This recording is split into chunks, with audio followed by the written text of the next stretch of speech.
Welcome to part 2 of lecture 18, application of nuclear materials.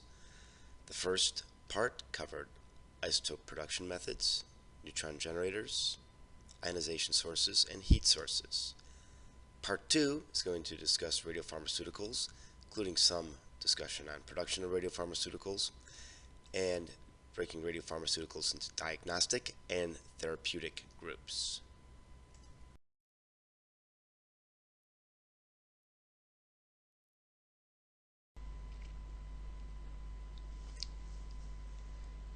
Medical isotopes are also a large area of application of nuclear material.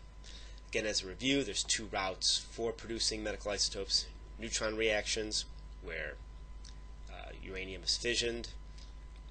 One can utilize the fission products, or the neutrons coming from the fission process can be added to a target, reacted with a target, and then that target is used to obtain the product of interest. From neutron reactions, products tend to be neutron rich, and they tend to decay through either beta decay or alpha decay. Accelerators are often used to produce positron emitters, and they can also be used to produce Auger emission type of isotopes. And again, these accelerators use a reaction where a target is interacted with a beam. The beam can be any sort of charged particle.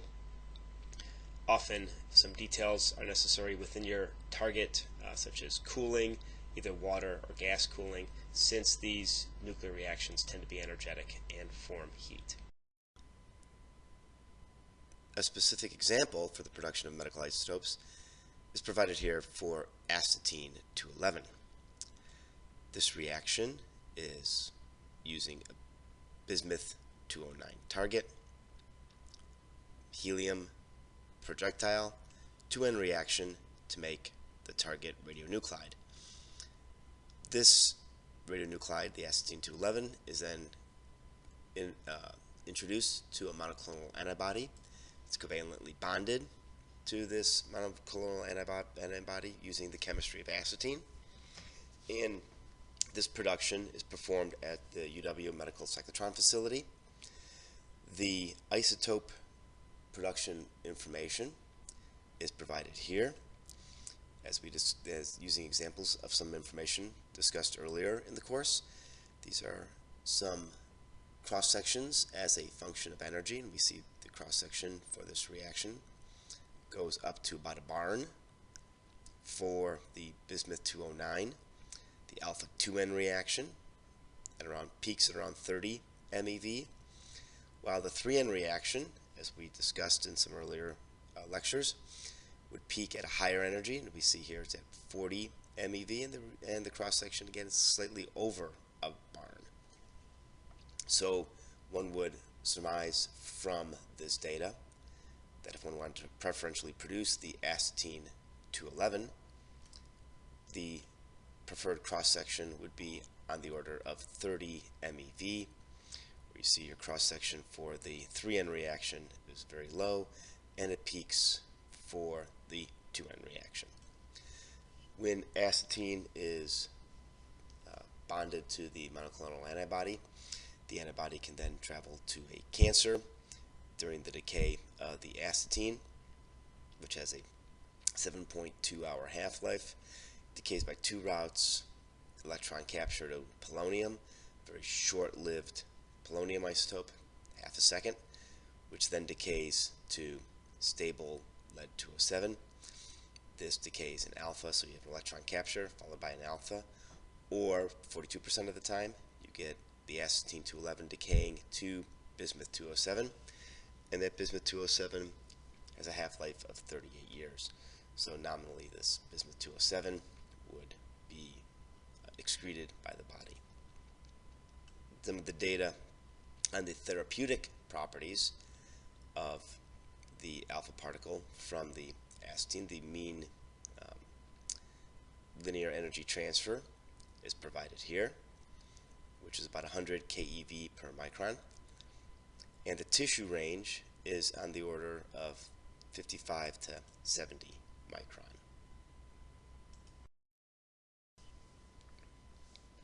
A number of other isotopes can be produced at the UW Medical Cyclotron facility. The cyclotron has the capability of accelerating different particles, alpha particles as we discussed for the Astatine 211. One can also produce tin isotopes for medical applications. This is the energy range and the beam current. For deuterium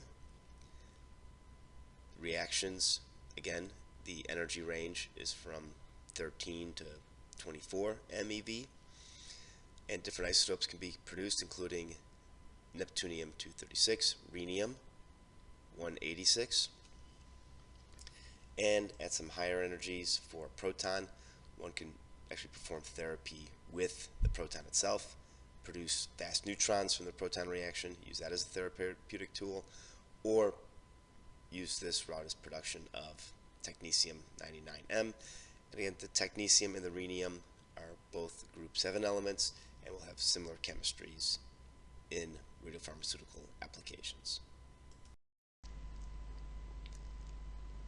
For medical isotopes, the decay modes are important for their applications. Alpha decay and beta decay can deposit high amounts of energy in a cell. An alpha will travel about 1 cell length. Beta particles will travel almost 10 cell lengths. So one can evaluate this as a route of killing cells. And if one evaluates this, the linear energy transfer is much higher in an alpha particle. All that energy can be deposited in one cell, where for a beta particle one can estimate on the order of 1/10 of the energy ends up being deposited in any given cell. However, alpha particles and beta particles can be used in therapy where they can kill tumor cells. Auger electrons, which we'll describe, can also have therapeutic capabilities. Gamma decay and positron decay are generally used for imaging. Both these result in photon emissions.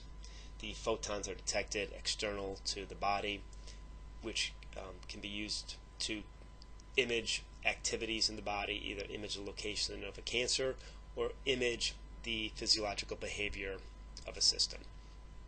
In the positron, the two photons are produced through a matter-antimatter interaction, and that is actually useful in developing high-resolution images.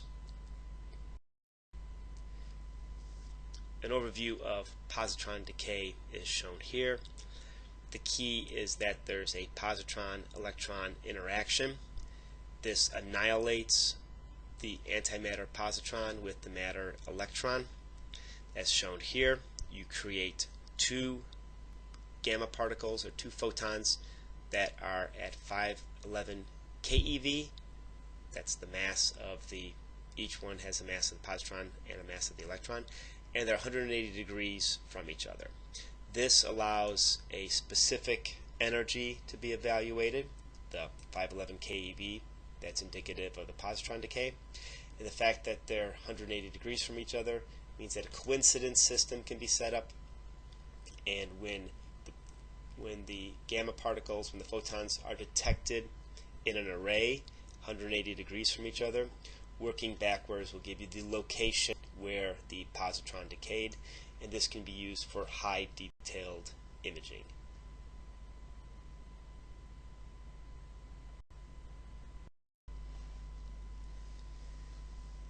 Photons are generally emitted due to gamma decay, and this could be either from a metastable nucleus, such as Technetium 99M, where that relatively long-lived excited nuclear state de-excites by emission of a photon, or from the decay either through alpha or beta to an excited daughter state, and then the de-excitation of that daughter state through the emission of a photon. X-rays are also possible route for emission of photons, where an electron from a lower energy level is removed. The electrons from higher levels occupy that lower level, and the resulting vacancy is de-excited with a photon emission. Auger electrons are in very ways similar to X-ray emission, except that as opposed to emitting of a photon, one of the outer electrons are emitted with the energy that's consistent with the transition from the electron moving from a high energy state to a lower energy state, and then the outer electrons are then emitted. So for radiopharmaceutical studies, what one does is exploit the chemical species and coordination chemistry of the radionuclide to develop compounds. Again, the center radionuclide, for this case an example with Technetium-99m, can either decay by gamma, in the case of Technetium-99m, which is useful for imaging, or alpha, beta, or Auger electron for therapy. And we're going to do our first example with Technetium-99m, which is produced from a molybdenum-99 generator. The reason we're going to focus on Technetium-99m is it is the workhorse of radiopharmaceuticals, where about 80% of all radiopharmaceutical applications use Technetium-99m. And also this compound, its utilization is highly linked with technetium coordination chemistry. And an example is shown here, where one can make a technetium core.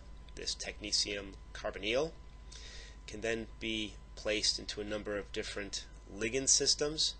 Each of these ligands has a different biological behavior that can be used to image different aspects of biological systems. The technetium in this form as the technetium carbonyl goes along with the ligand, and as it decays, it images the physiological behavior that is based upon the ligand behavior. So again, a radiopharmaceutical combines this isotope that we've talked about how we produce with a physiological behavior based upon a ligand system that it can be attached to. We'll also discuss some simpler examples where the ligands are nothing more than chlorides. Technetium-99m has a number of limited production facilities. Shown here are basically the worldwide production facilities for Technetium-99m, which is produced through the fission of uranium in reactors. This line here shows the fission yield for molybdenum-99. It's a very high fission yield. What occurs is that the uranium is placed into a neutron flux around 6% of the time. During the fission process, it forms this molybdenum-99. Upon the end of irradiation, the target can be dissolved. The molybdenum forms an anionic species as shown here, and then it can be separated, purified, added to a column, and then it decays to technetium as shown here. It has the molybdenum-99 has a 66-hour half-life. It decays to the excited state of technetium, the Technetium-99m, which has a 6.01-hour half-life, and then that Technetium-99m decays to the Technetium-99 ground state through the emission of a photon at 140.6 keV.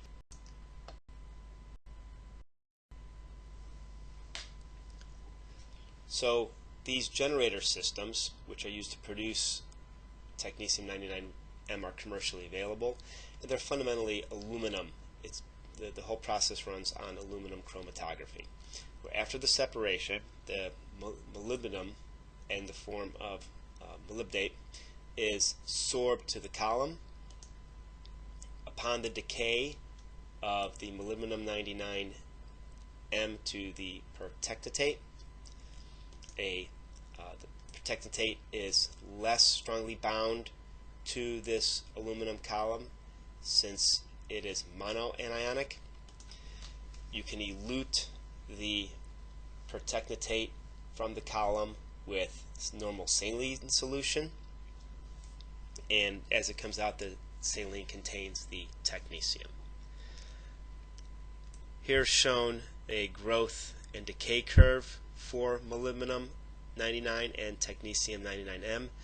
You see that the bulk of the technetium activity, shown here in blue, is generated within the first week of the generator system.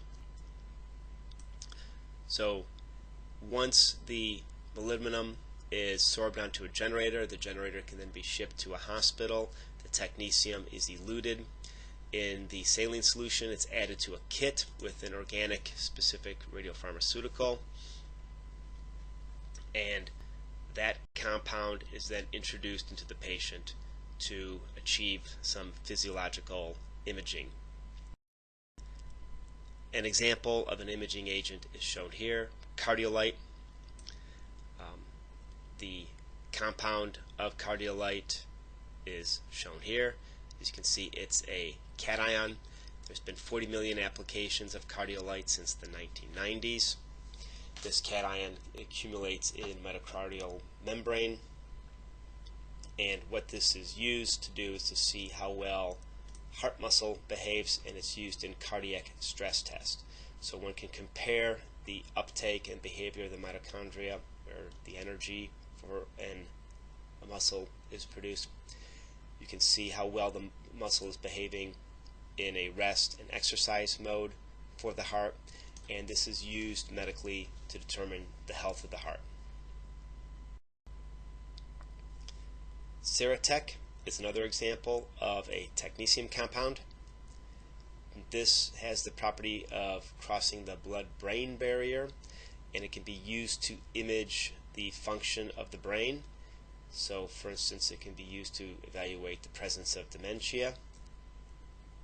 If strokes have influenced brain activity, so one can evaluate if the technetium is getting into all parts of the brain, and if not, it could be an issue that strokes have prevented blood flow to the brain, and also arteries that feed the brain, if there are any clogging or clotting issues with those arteries.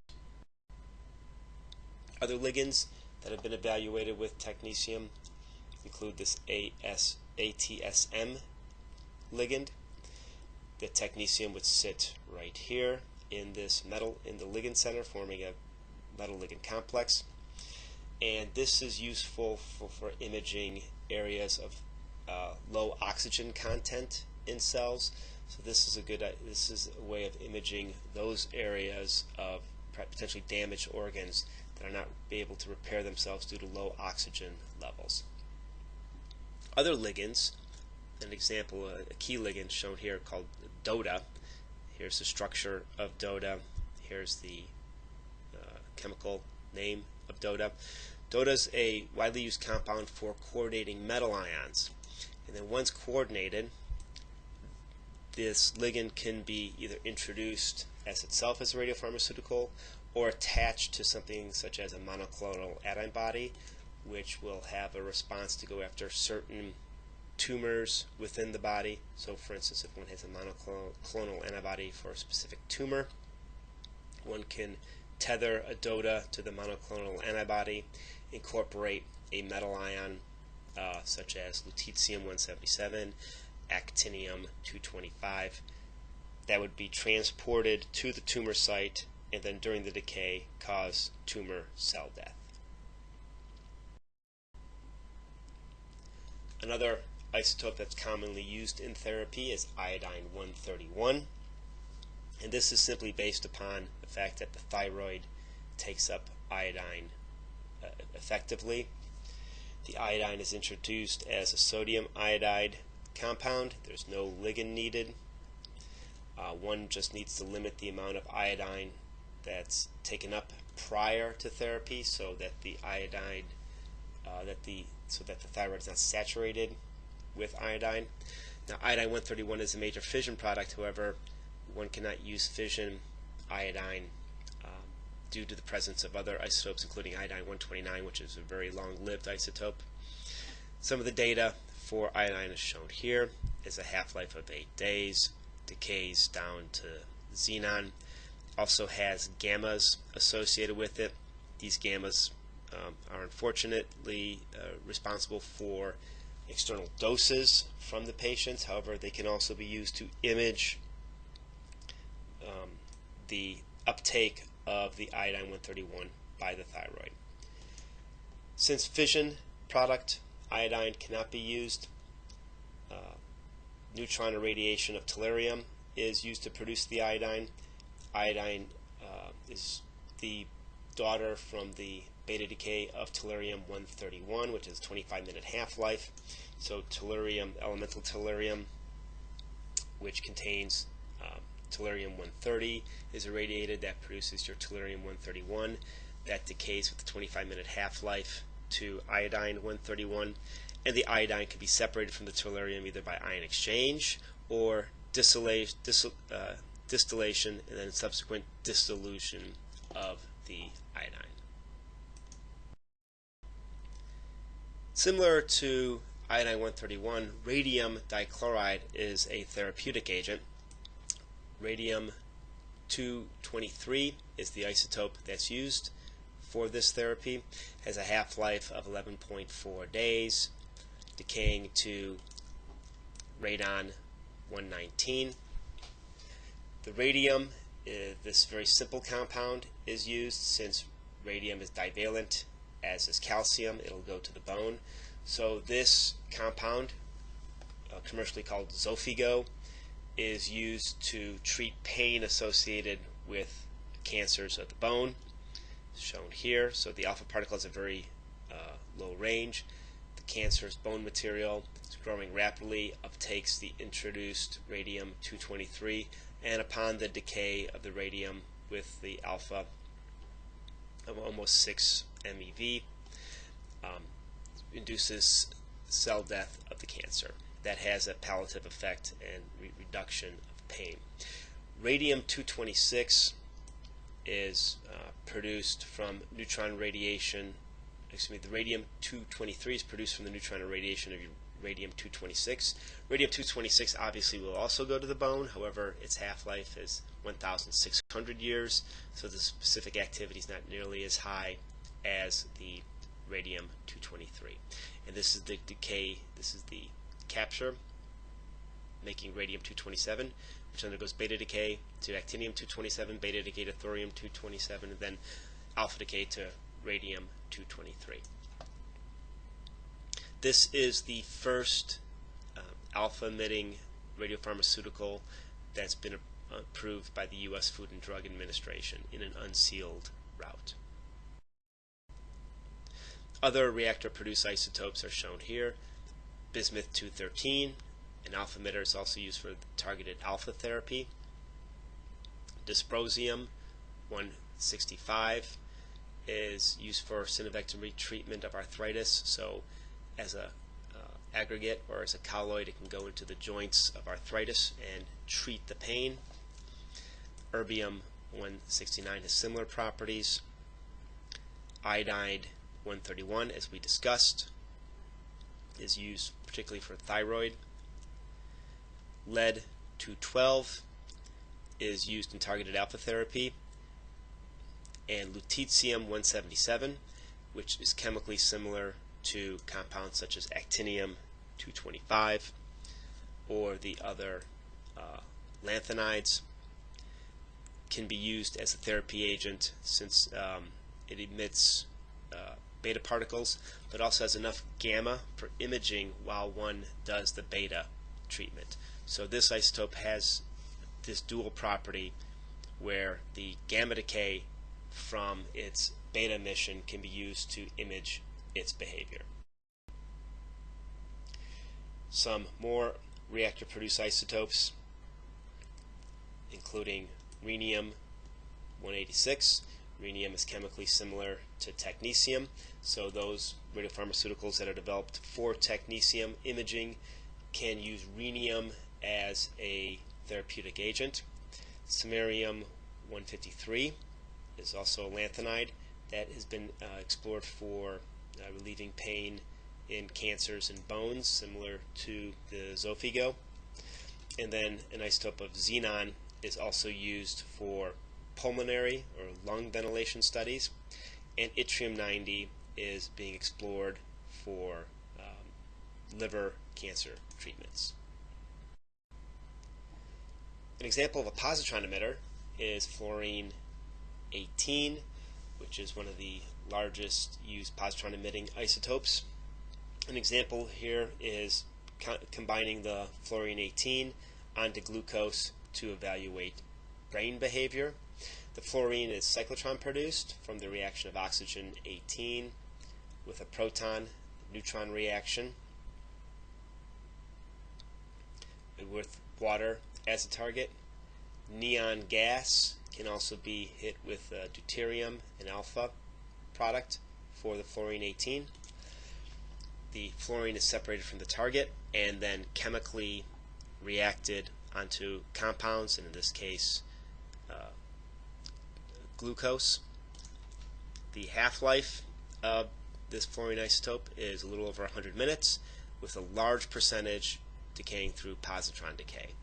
And the decay scheme is shown here, where the fluorine 18 decays through positron or electron capture to oxygen 18. And one can evaluate the behavior through controlled experiments where the brain can be imaged that shows the presence, in this case, of Alzheimer's disease. A list of cyclotron-produced isotopes is provided here. A number, in addition to fluorine 18, there's oxygen, nitrogen, and carbon isotopes that are also used for positron emitters. There's germanium 68 that's used as a parent to generate gallium 68, and gallium 68 is a positron emitter.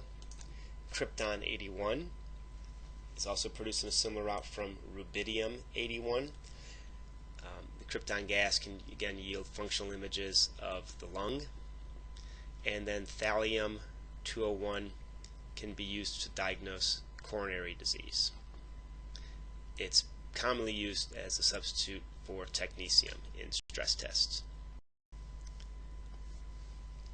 So, reviewing this lecture, a combination of chemistry and nuclear reaction can be applied to isotope utilization.